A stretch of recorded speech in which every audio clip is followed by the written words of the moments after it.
Olá, meus amigos, Shalom Aleichem, sejam todos bem-vindos mais uma vez ao nosso devocional diário.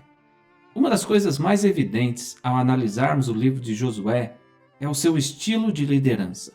Sabemos que ele era o discípulo mais próximo a Moshe, mas suas características eram completamente distintas. Josué era um líder guerreiro, mas a Bíblia fala que Moisés tinha a mansidão como característica.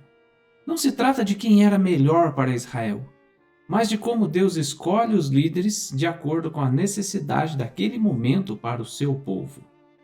E isso é o que vemos nas batalhas de conquista da terra prometida. Lendo Josué capítulo 8, versículos 9 e 10, temos que Josué os enviou, e eles se foram à emboscada, e ficaram entre Betel e Ai, ao ocidente. Porém Josué passou aquela noite no meio do povo.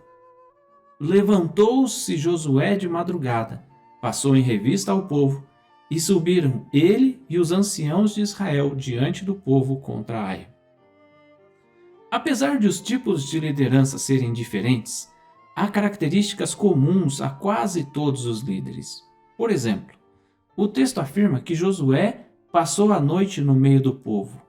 Como é relevante o líder estar junto a seu povo, perceber que ele está ao seu lado, seja fisicamente ou seja no propósito. Ao passar a noite no meio do povo, Josué transmite a mensagem de estar junto do seu exército, de não os abandonar. Na manhã seguinte, ele levanta ainda de madrugada e sobe diante do povo com os anciãos para a batalha. Aqui, ele transmite também o exemplo de ser inspiração. Meu líder se levanta cedo para fazer o que tem que ser feito. Isso me move a fazer o mesmo. Muitos psicólogos hoje falam da importância de se liderar e não apenas de ser o chefe, aquele que dita as ordens, aquele que manda. Moisés também era assim. E diante de uma batalha contra os amalequitas, ainda que Josué estivesse à frente do exército, todos sabiam que Moisés estava lá, no alto do monte, orando por eles. O texto bíblico em Êxodo capítulo 17, no verso 11, fala que quando Moisés levantava a mão, Israel prevalecia. Quando, porém, ele abaixava a mão, prevalecia Amaleque. Que convicção nós temos de que os nossos líderes estão sempre lá quando precisamos. Que enquanto enfrentamos as nossas batalhas diárias, eles estão ao nosso lado, seja fisicamente, como Josué, ou seja com as mãos erguidas, orando e nos abençoando, como Moisés.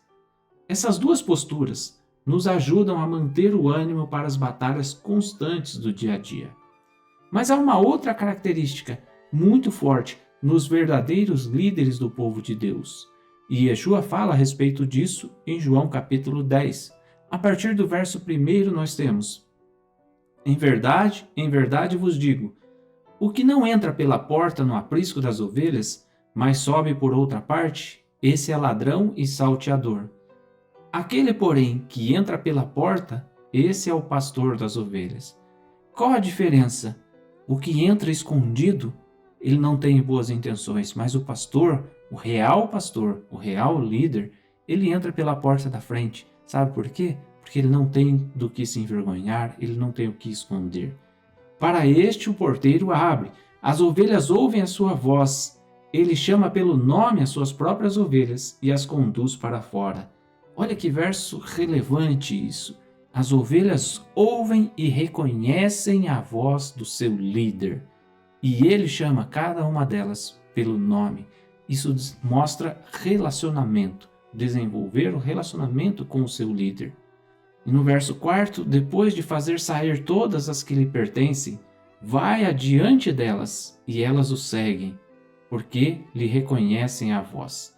Veja, o líder vai adiante e as ovelhas seguem, porque elas reconhecem a sua voz. Você é capaz de reconhecer a voz do seu líder, reconhecer o trabalho que ele faz por você? Mas no verso 5 nós temos que de modo nenhum elas seguirão o estranho, antes fugirão dele, porque não conhecem a voz de estranhos. O quanto nós estamos atentos à voz de estranhos e fugimos deles. Muitas pessoas se perdem porque dão ouvidos a estranhos. Você reconhece a voz do seu líder? Quem não é capaz de reconhecer o seu líder também é incapaz de se sentir liderado e vai acabar se perdendo. Desenvolva o seu relacionamento com um líder que te inspire, que ore por você, que esteja ao seu lado, seja fisicamente ou nos propósitos, e fuja de estranhos. Fazendo isso, você vai se inspirar e acredite, você vai encontrar sempre tempo, pelo menos 5 minutos com o Criador. Shalom.